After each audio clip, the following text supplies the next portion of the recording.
If you're familiar with this channel, you might know that PreSonus Studio One has been my digital audio workstation of choice for, well, as long as I've been filming demos. Since before, actually. And there have been a lot of changes to my favorite DAW over the years, but this one eclipses all of them. PreSonus Studio One is now Fender Studio Pro. Let's check it out. Welcome to Get Offset. My name is Emily, and just in case no one's told you lately, your eyes are absolutely stunning. Fender is sponsoring this video, but thoughts and opinions are all mine. Ears are all yours though. I don't know exactly when I started using Studio One, but if I had to guess, it's probably been somewhere between 8 and 10 years, so I've really gotten to watch it grow into what I think is one of the most reliable, user-friendly DAWs on the marketplace. In fact, I've even filmed 2 demos for Studio One. I filmed a video for version 6.0 in 2022 and one for version 7.0 in 2024. Both times I approached my video through the lens of a guitarist, focusing on the Studio One features I use most for writing, rehearsing, and recording. And I guess I'm not the only one who thought that Studio One was a great DAW for guitarists, because Fender Studio Pro is setting out to be the go-to DAW for guitarists. This positioning makes enough sense to me personally. I mean, there are other DAWs that cater to beat makers, so why not focus around guitarists? Listen, and this isn't just my bias as a guitarist talking. Guitar is obviously a top-tier instrument for composing. And from what I can tell, it's not like we're losing any features that made Studio One a great overall digital audio workstation. Instead, the focus seems to be on adding things for guitarists. And just to be clear, in this video, I'm going to be focusing on features that are newer to Fender Studio Pro. So I'm going to try to not spend too much time on things that previously existed, like labeling sections in the arranger view, changing pitch and tempo, separating stems, and things like that. By the way, if you want to bounce around to different features, check out the chapter links in the video description. There you will also find links to download Fender Studio Pro. For an interface, I'm using this one right here. This is the new Fender Quantum LT4, which is also available now. It has 2 1/4-inch inputs in the front and 2 dual XLR 1/4-inch inputs in the back. It's pretty compact and I've been digging it a lot. Let's start with what is maybe my favorite recording feature in Fender Studio Pro, all new Fender branded guitar and bass amp plugins. I rely a lot on plugins when writing, rehearsing, and even recording. Listen, don't get me wrong, I love physical gear, but plugins mean I can sit down and work through an idea within seconds of setup. In fact, if you've seen my demo of the free Fender Studio smartphone app, link in video description, these plugins will look very familiar. Honestly, they'll also look familiar if you have a Fender Mustang or Rumble DSP-based amp with the built-in effects. So let's go ahead and check out the Fender Mustang native plugins. To engage the new plugins, go to the Effects tab there, go to the Fender section. We can go down and find Mustang native, and we just drag it on to the track we want the effects on. I've already recorded a very rough demo with a standard guitar part, a baritone guitar part, a bass part, and a drum loop. We'll start with the 6-string guitar here. I have a little loop going. That's not a new feature. You've always been able to do loops, and I've soloed the electric guitar. So we have 39 amp models to choose from and 73 stomp box style effects plus a tuner. It says it comes with 188 presets. I don't know if that's room for presets or pre-built ones, but let's take a look through a few of those to hear them. Just a bass line. That's just gonna give us a solid bass line of what we can do with these.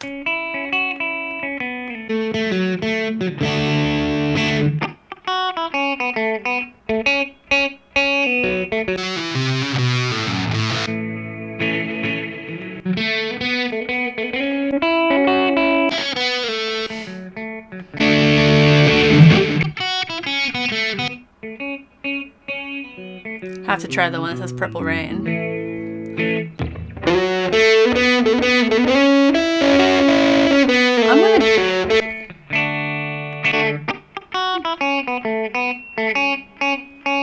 So these signal paths are completely modular, which means you can build something from scratch or move things around, like you can move that compressor, I believe that's a compressor, around. But let's go ahead and try to build our own thing. We can click on any of these elements and it pulls it up so we can see them. and adjust those settings. Each amp also has a matched cab and you can change those. We can replace the amp, hit play again, and scroll through.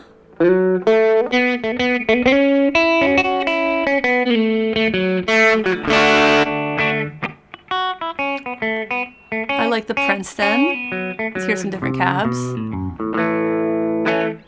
I like that.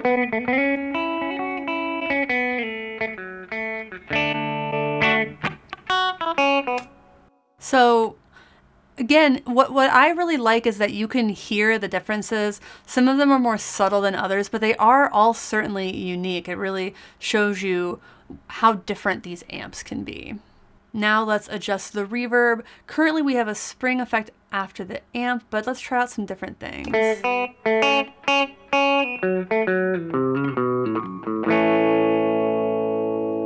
Ooh, is it gonna loop around? There you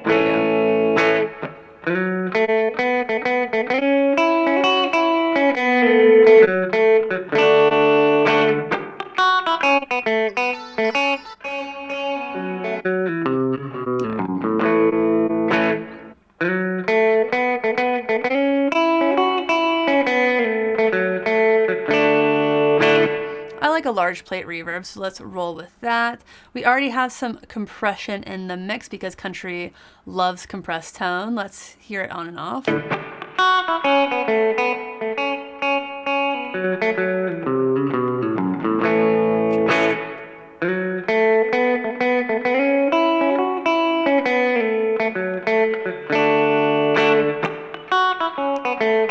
cool. And the last thing I want to add is slapback. So we're going to click add block. I'm going to drop it before the reverb, select delay.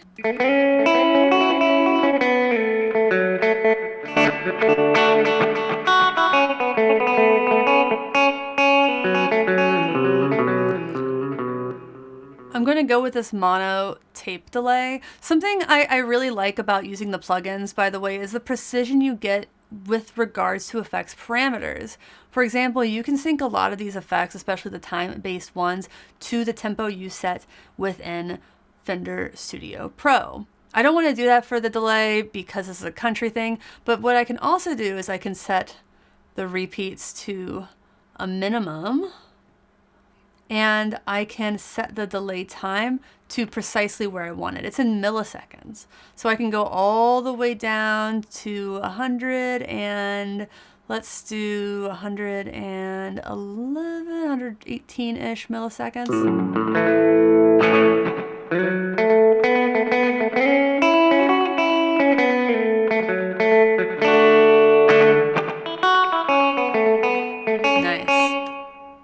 Let's roll with that. I really am digging that sound. So the bass version, the Rumble, it also has 38 amps, 73 effects, and a ton of presets. So we should check that out as well. It's a separate plugin. It's called Rumble Native, and we'll drag that over and solo the bass. Bypassed with the amp. Let's hear some of these factory presets.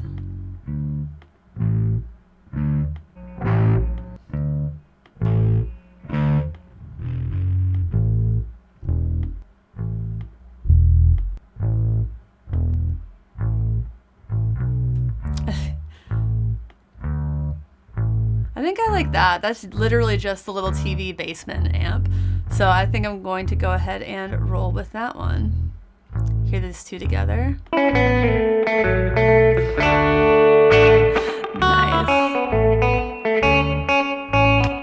I dig that a lot. I wanted to keep it simpler with the bass. It's just a simple country song. Finally, let's get something going with the baritone. But first, if you're interested in trying out Fender Studio Pro, please consider using the affiliate links in the video description.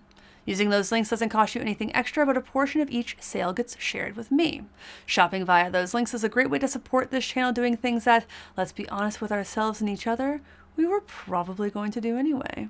Okay, back to the baritone guitar. Ultimately, I want to add some phaser to this because I think that would be cool. But for now, I'm going to hit F3, pull up this view, and click and drag the Mustang plugin from the original guitar part to the baritone guitar part. And what that does is it copies all of the settings I had before. So let's hear this. Maybe we just hear the baritone.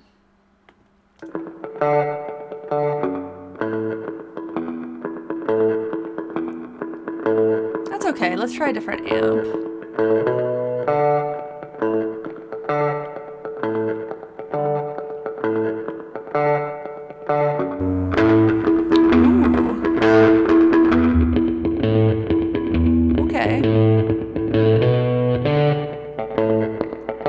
That's a winner. I'm gonna go with the Bandmaster. I'm just gonna keep that stock cabinet. The other thing I wanna do is I want to swap out this tape delay for a phaser because I think that would be pretty darn cool. We'll go to modulation.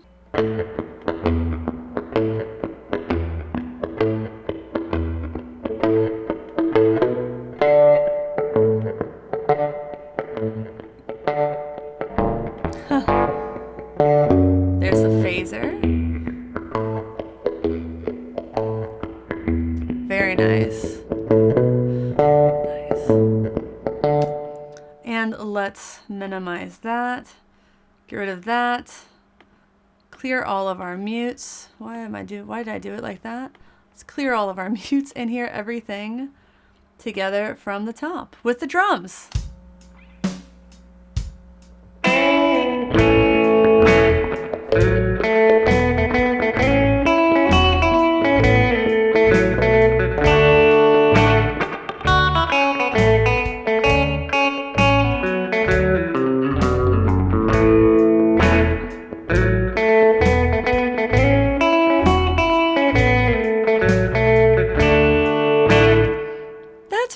And that's really nice. Listen, I don't know if integration is the right word here, but I like the similarities with the Mustang and Rumble DSP amps.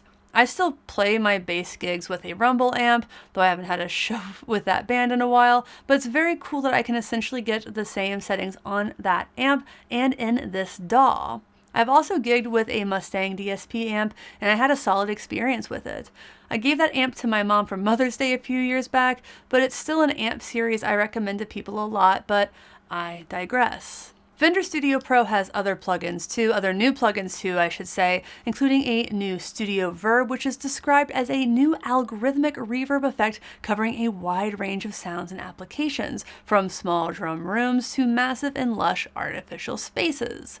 It looks to be a pretty in-depth reverb. We also have a new voice effects plugin for Fender Studio Pro, which has 6 different effects types: detuner, delay, transformer, filters, a ring modulator, wow, and a vocoder. There's also an updated VU meter plugin which comes pre-installed, as well as several updates to Impact and Sample 1.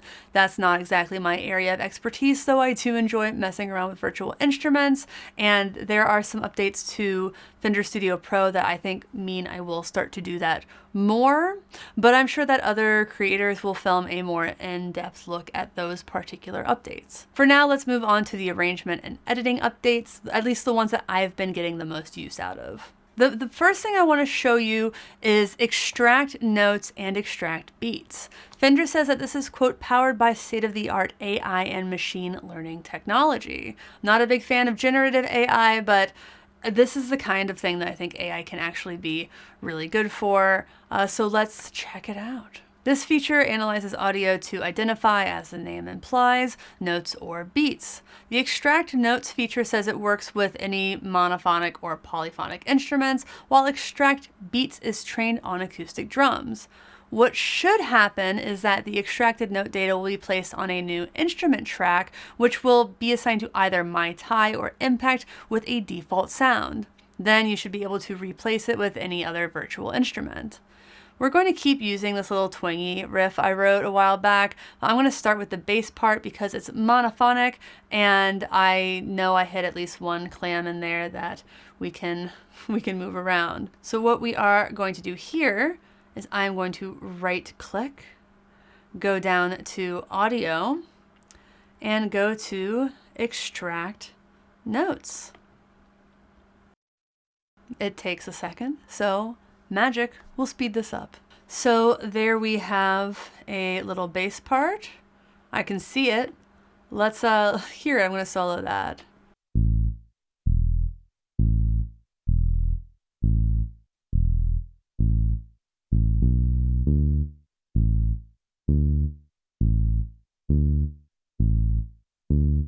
So that worked really well.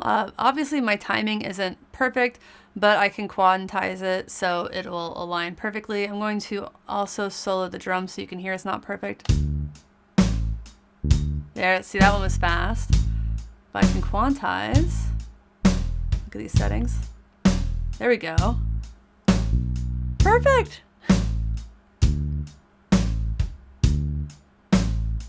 That's amazing. That's really, really cool.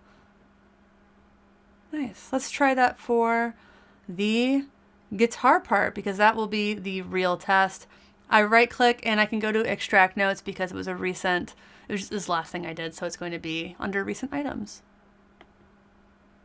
And there it is. Let's hear it. I've soloed the MIDI guitar part and turned off the bass part, and the drum parts are also going actually.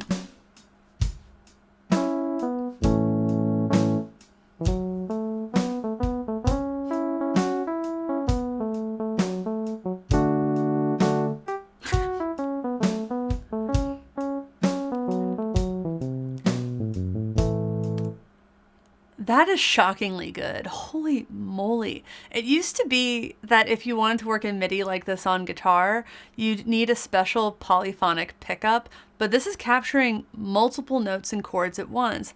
It can even see that I hit one note in the chord a little bit earlier than some of the others. That is really, really good. Something that I think is kind of funny here, I think this is it. Yeah, there it is. It's how it translates that little muted string, but we should just be able to delete that.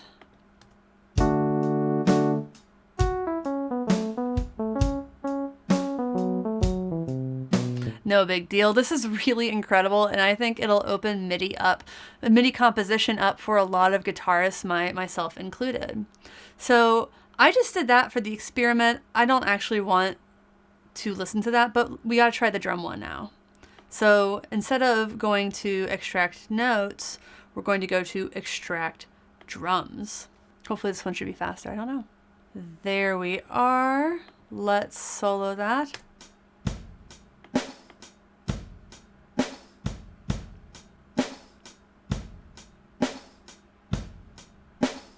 There we go.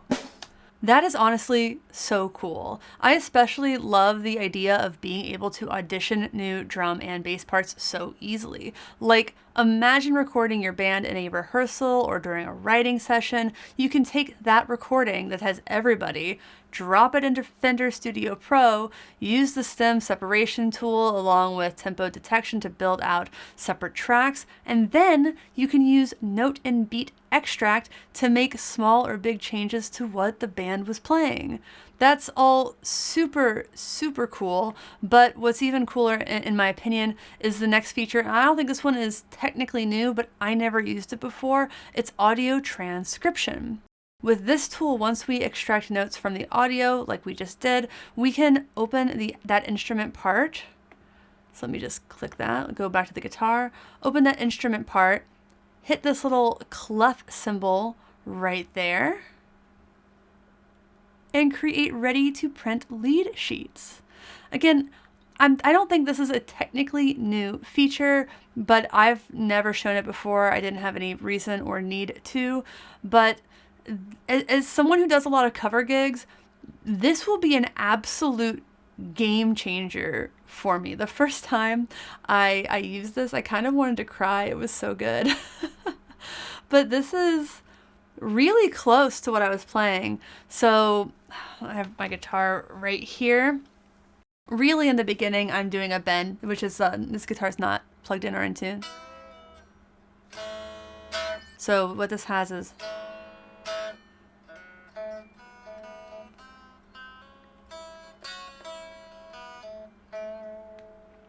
that is very, very close to what I was playing. Most of those notes are technically correct. Some I don't, one or two I didn't super duper agree with, but my ear would be able to fix that with most anything.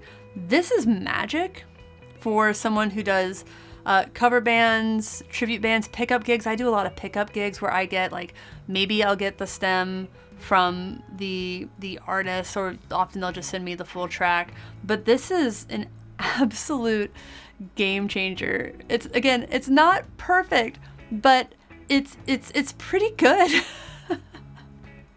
And that genuinely makes me so happy. Again, I don't believe that's technically a brand new feature, but it's one I didn't previously use because, well, I don't do MIDI. And listen, there's a lot included in Fender Studio Pro that I wasn't able to showcase in this video for a few reasons, the sake of time and having an overall focus. But my goal here was to show you the things that I have been using most over the past few weeks. And a few things I didn't cover include the ability to import sessions made on the mobile app Fender Studio into Fender Studio Pro, which is something folks have been asking for since Fender Studio dropped in 2025, so that's an incredible feature to include here. There are also new Jam Now Smart templates, which are a lot of fun for practicing soloing or garnering up some new ideas.